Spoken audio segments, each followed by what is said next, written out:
안녕하세요. 성장과 기쁨을 함께하는 여왕개미입니다. 오늘은 15년간 심리학 분야 스테디셀러 몸에 밴 어린 시절이라는 책을 함께합니다. 일무디 출판사에서 나왔습니다. 일무디, 그가 나에게 말하다, 프랑스어로 책이 우리에게 말을 건다는 의미이고 책의 표지 또한 아름다운 책입니다. 이 책의 필자는 오하이오 주립대학교 교수이자 정신과 전문의 휴 미실다인입니다. 어디선가 언제인가 당신은 어린이였다. 우리는 언제나 어른이 되려고 노력하면서 어린 시절을 무시하고 생략해버리는 잘못을 범하고 있다. 어린 시절의 감정과 태도는 친구, 동료, 배우자와의 관계뿐 아니라 자녀들과의 관계에도 실제로 자주 영향을 끼치고 그 관계를 지배한다. 필자는 정신과 의사로서 어린 시절에 일어난 문제가 어른에게도 거듭 일어나고 있다는 사실을 발견한다. 부모가 더 이상 곁에서 뭐라 하지 않는데도 부모의 태도는 여전히 매기를 떨치고 있으며 환자들은 계속해서 자신이 어린 시절에 대응했던 대로 이 태도에 반응하고 있었다. 이렇게 해서 어른에게 그대로 남아있는 내재 과거아라는 개념이 생겨났다. 내재 과거아란 말 그대로 어른이 된 지금도 당신의 삶 안에서 그대로 남아서 지속되고 있는 당신이 과거에 거쳐온 어린이의 모습이다. 내재 과거아와 더불어 자신에 대한 부모 역할, 상호 존중 등 개념은 필자가 사용한 즉시 환자들에게 큰 도움이 되었고 몇 년 동안 계속해서 이 개념을 성공적으로 활용해오고 있다. 자신에 대한 부모 역할이란 당신은 이미 자신의 내재 과거아에게 부모로서 행위하고 있는데 이러한 태도에 대한 내재 과거의 반응이 때로는 당신이 부딪히는 문제의 원인이 되기도 한다. 그리고 상호 존중이란 당신이 자신의 내재 과거아나 다른 사람들과 더불어 지내는 데 필요한 기본적인 태도이다. 내재 과거아는 어른이 되어서도 부모가 일상적으로 음식, 가정생활, 종교, 교육, 성, 금전 등을 대하던 문화적 태도뿐 아니라 특별히 자기를 대하던 태도까지도 그대로 답습한다. 우리는 설령 이것이 해악을 가져온다 해도 지난날 가정의 분위기와 부모의 태도를 우리 안에 그대로 재현하려는 경향이 있다. 많은 환자들이 부모의 태도가 그릇되었음을 깨달은 후에도 여전히 그것이 옳다고 느껴진다라고 필자에게 말한 바 있다. 해악을 끼치는 오랜 부모의 태도에서도 어린 시절에 맛보던 안정감이 느껴지는 것이다. 당신이 그러한 태도를 바꿔보려 시도하는 경우 내재 과거와는 반기를 들고 나설 것이며 때로는 그 저항이 극심한 나머지 어른이 되어 추구하는 목표와 만족을 방해할 것이다. 우리는 각자의 가정에만 특이하게 볼 수 있는 면모와 감정적인 분위기뿐 아니라 가정의 관습과 언어에도 익숙해져 왔다. 우리는 아버지를 미소 짓게 하던 일, 역정을 내게 하던 일, 어머니에게 충격을 주던 일, 부모가 다른 사람들이나 금전 문제, 애정이나 음식 등에 이르는 온갖 일에 대처하는 방법, 부모가 다른 이들과 거리를 유지하는 방식 따위를 고스란히 받아들였다. 이렇게 해서 우리는 감자튀김, 고깃국, 초콜릿을 입힌 과자 등을 좋아하거나 싫어하게 되었다. 어른이 되어서도 이 같은 기호가 우리에게서 계속해서 나타나고 있다. 왜냐하면 그런 음식들이 구면인 친구들처럼 친숙하기 때문이다. 이것 역시 현재 지속되고 있는 내재 과거와의 일면이다. 당신이 이해하고 실제 살고 있는 삶이란 이러한 과거의 환경을 통해서 터득된 것이다. 그 특징이 무엇이든 간에 당신은 가정에서 편안한 감정을 느끼곤 했다. 당신의 내재 과거아가 끊임없이 찾는 것도 바로 이와 같은 감정이다. 이 책에서는 내재 과거아가 어른의 삶에 어떻게 영향을 끼치는지 다양한 케이스를 보여줍니다. 그 중에 프레드의 사례를 살펴봅니다. 프레드는 자기 회사를 성공적으로 경영하고 있는 젊은 사업가이다. 겉보기에는 명석하고 쾌활하며 훤하게 생긴 의욕이 넘친 사람이지만 아내인 헬렌과 사랑을 나누지 못하는 고통을 겪고 있다. 그는 예쁜 얼굴과 풍성한 갈색 머리를 가진 애교 넘치는 그녀에게 왜 끌리지 못하는지 의아해한다. 그래서 걱정을 하고 압박감마저 느낀다. 그는 자신에 대한 모멸감을 감추지 못하면서 남자라면 누구나 그 사람에게 매료될 만도 한데 유독 나만 그렇게 하지 못한다는 게 문제다라고 말한다. 프레드는 아내가 자신을 사랑하고 자신이 안아주기를 기다리고 있다는 것도 안다. 그런데도 그들은 사랑을 나누지 못한다. 그때그때 의례적이고 공허한 몇 마디로 결혼 생활을 메꿔가는 것이 고작이다. 헬렌은 무엇이 잘못되었는지 의아해하며 걱정하면서 프레드가 팔을 벌려 자기를 안아주기를 인내를 다해 기다린다. 프레드 역시 그렇게 해야 한다고 자신을 타이르지만 어떤 이유에서인지 그렇게 하지 못하는 것이다. 그의 회사가 있는 건물에서 만나는 다른 여자들에게는 쉽게 매혹을 느끼면서도 말이다.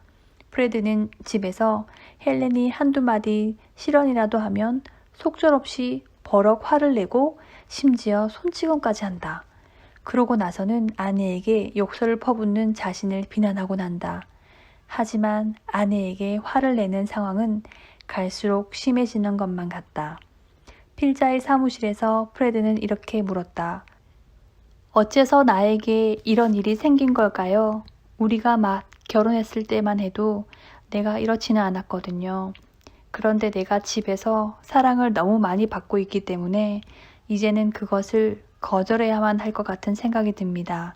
아내가 나를 사랑해 주려는 낌새라도 보이면 나는 외로워지고 서글퍼져서 나 자신이나 아내를 주체할 수 없게 되고 맙니다.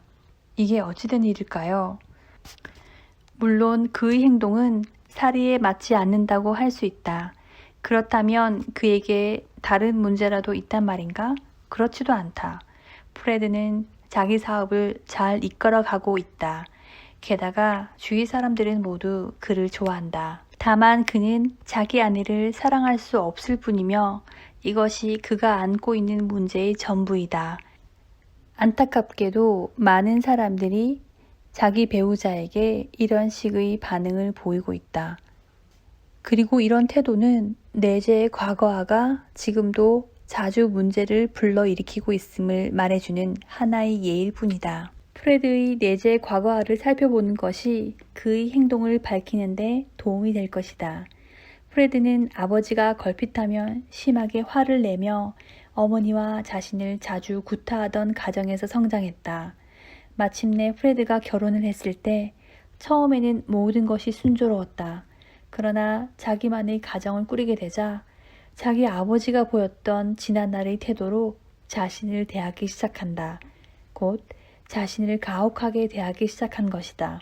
그리고 어린 시절 아버지가 그를 대할 때 보이던 방식을 그대로 되풀이하기 시작했다. 또한 자기 집안에서 유일하게 타인이자 성인인 헬렌에게 화를 내기 시작했다. 처음에는 매력적이고 사랑스러운 아내에게 차마 그렇게 하지 못했다. 그러나 아내를 대하는 자신의 태도를 자책하면 할수록 마치 아버지가 자기를 꾸짖을 때 그랬던 것처럼 더욱더 화를 내게 되었고 급기야 아내에게도 화를 내기에 이른 것이다. 그러니까 내재 과거아가 프레드의 생활을 사로잡아 아내와 사랑을 나누거나 아내에게 애정을 표하는 것조차 불가능하게 만든 것이다. 아내를 사랑해야겠다는 프레드의 감정은 스스로 무기력하게 만드는 자기 비난의 첫째 단계에 불과했다. 이런 감정은 꾸지람과 비난뿐이던 어린 시절의 가혹한 태도를 되살리는 계기가 되었다. 바꾸어 말하자면 그가 어린 시절에 쌓아올린 분노라는 크나큰 짐더미에 불을 지른 격이었다. 이런 식으로 프레드의 뇌제 과거화는 어른이 된 그의 생활을 지배하게 되었다. 그러니까 이것은 헬렌이 얼마나 매력적이냐 하는 것과는 별개의 문제였으며 그들 부부의 원만하지 못한 성생활과도 별개의 문제였다. 그런데도 이러한 문제는 전적으로 어느 한쪽만의 문제가 아니다. 헬렌의 아버지는 손수 모든 일을 알아서 하는 사람으로서 늘 자기 아내를 도와 집안일을 해주곤 했다. 이런 면에서 프레드는 도움을 주지 못했는데 헬렌의 뇌제 과거와는 이것을 자신에 대한 프레드의 사랑이 부족한 탓이라 여겼다. 그리하여 프레드를 교묘하게 긁어댐으로써 한 맺힌 어린 시절의 해묵은 상처를 건드려 그가 화를 내게 만들었던 것이다.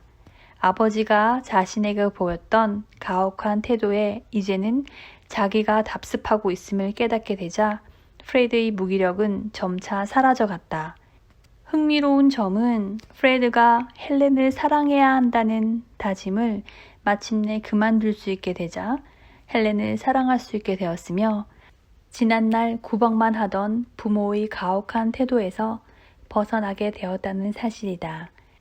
헬렌 또한 자기 앞에서 어찌할 바 모르던 프레드의 태도가 자신에 대한 사랑의 결핍을 의미하는 게 아니라는 사실을 깨닫게 되자 프레드의 상처를 건드리고 투정 부리는 일을 하지 않게 되었다. 결혼 생활에는 네 사람이 필요하다. 우리는 각자 내재 과거화를 지니고 있기 때문에 결혼 생활은 두 사람이 아닌 네 사람이 서로에게 순종해야 하는 것이다. 이 네 사람 중 하나가 두드러지면 반드시 말썽이 생긴다. 결혼이 근본적으로 네 사람을 포함하는 것임을 이해하지 못하는 데서 결혼 생활의 불행이 시작된다.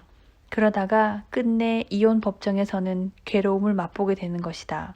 흔히 사랑이나 결혼에 대해 낭만적인 태도가 결혼을 단 두 사람만의 관계로 잘못 생각하게 만든다.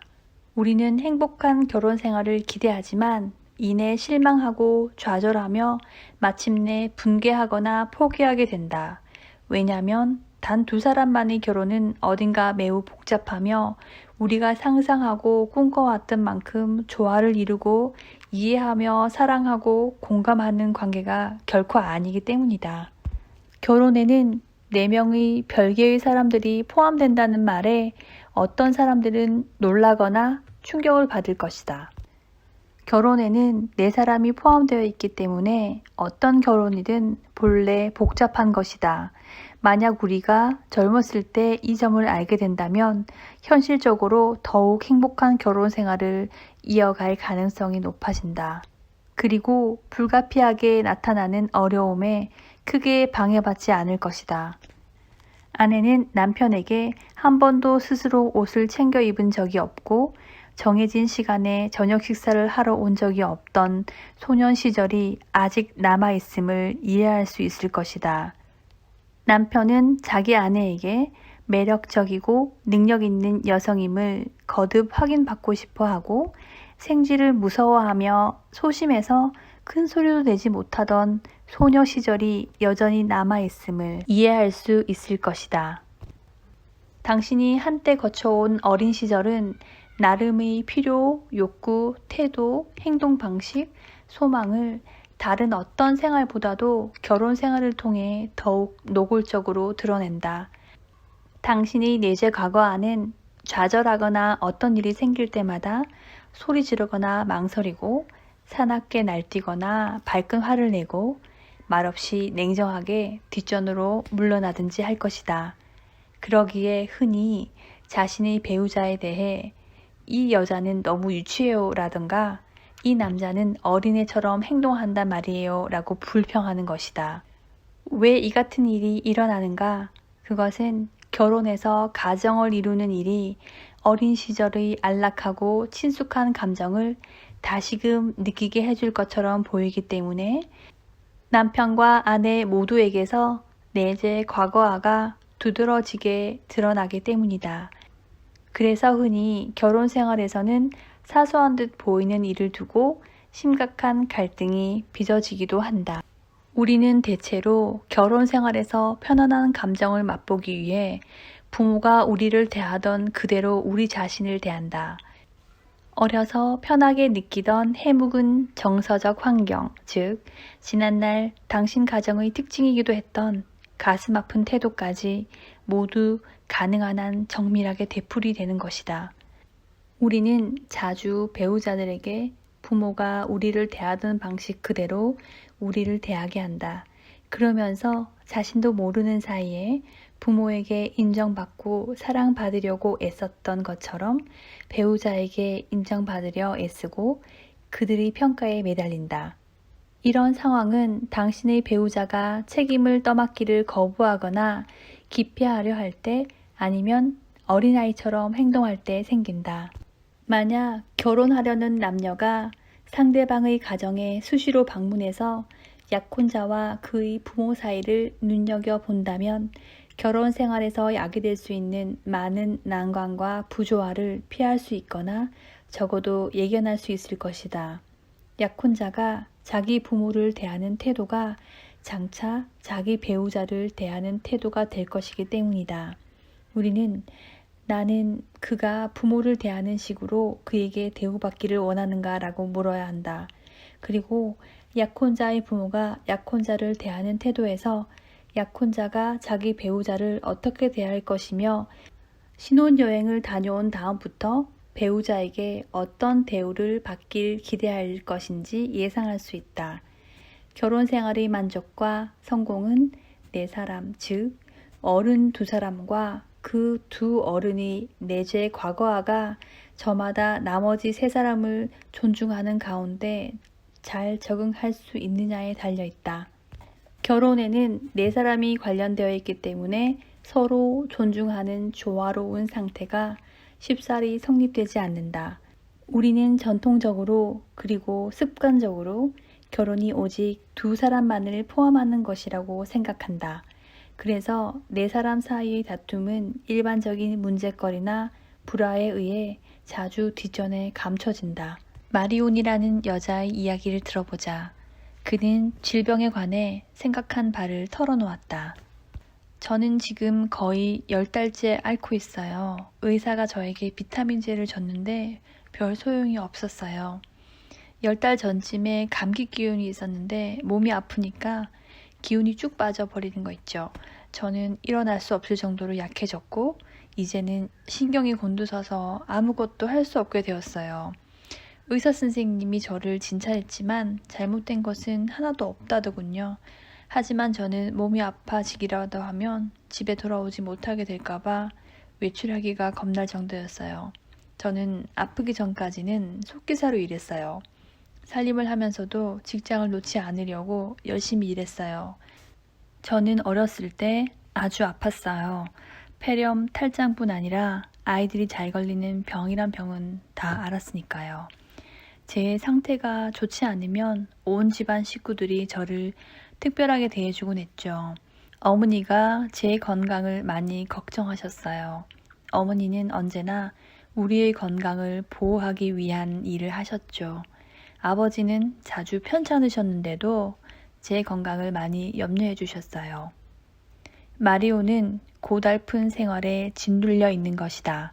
직장에서의 책임, 그리고 아내로서의 책임에서 압박을 느끼다 보니 그의 내재 과거아가 차츰 어린 시절 아팠을 때 받곤 했던 특별 대우를 생각해내서 추구하기에 이른 것이다. 마리오는 자기를 걱정해주는 부모의 태도를 떠올렸고 이것이 그로 하여금 여러 달 동안 병상에 누워있게 만들었다. 그는 내면의 상당한 갈등을 겪은 후에야 비로소 자기 부모와 같은 태도로 자신을 대하지 않아도 된다는 사실을 깨달았다. 또한 자기의 건강에 대한 비현실적 걱정이 사실은 동정받고 싶고 책임으로부터 해방되고 싶어 안달하던 어린 시절의 노력에 불과한 것임을 깨닫게 되었다. 그는 이제 더는 병든 가여운 아이로 지내지 않겠다고 결심했다. 병든 가여운 아이란 부모가 늘 불안하고 걱정스러운 말투로 그를 불러주던 말일 뿐이었다. 어린 시절에 받던 대우를 포기한다는 것은 어려운 결단이었다. 애처롭게 울먹이고 반항하면서 통증과 고통을 호소하고 휴식의 필요성을 끊임없이 외쳐대는 내재 과거와의 응석을 거부하는 데는 용기와 지속적인 결단이 필요했다. 대부분의 기혼자들은 결혼 생활에서 일어나는 난관 중에 자신의 내재 과거와에 의해 빚어지는 부분을 인식함으로써 그 난관을 어느 정도 파악할 수 있다. 또 어느 면에서는 당신과 배우자가 서로 다를 수밖에 없다는 점을 분명히 깨달을 수 있다. 그 차이점을 어느 정도까지는 자연스러운 것이지만 스스로 다음과 같이 물어볼 필요가 있다. 이러한 차이점과 내가 바라는 것, 그리고 내가 바람직하다고 생각하는 것 앞에서 나의 내재 과거와는 어떤 역할을 하는가? 이 책은 내재 과거와에게 상냥하면서도 때로는 단호하게 제재를 가하는 의식 있고 적극적인 부모 역할을 함으로써 어느 누구도 당신에게 해줄 수 없는 일을 해줄 수 있게 도와주는 책입니다. 책과 함께 하셔서 많은 도움을 받기 바랍니다. 감사합니다. 여왕개미였습니다.